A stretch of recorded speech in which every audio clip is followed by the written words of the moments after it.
ka rin ba ng Spanish-style sardines na bangus? Halika, magluto tayo. Sangkap po natin guys, carrots, garlic, bay leaves, olives, sliced pickles, peppercorns, at saka isang container ng olive oil, 750 ml.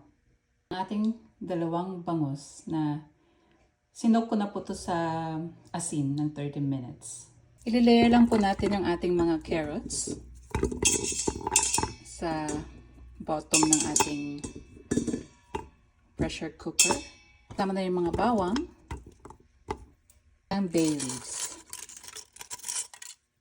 Tapos ilagay na rin natin yung ating mga bangus na nagkamali ako na pinakilis-kisan ko siya kahapon. Patong-patong na lang natin yung na natin yung olives, pickles, para tumamis siya ng konti, peppercorns, season it with salt. Gumamit ako ng rock salt ngayon. Ganyan, ilagay na natin yung ating olive oil. Grabe, isang bote. Pero okay lang. It's olive oil. Buti naka-sale.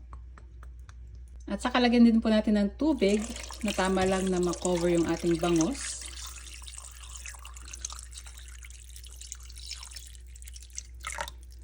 Ayan. Tapos pressure cooker lang po natin siya. Ito yung ginagamit ko na pressure cooker.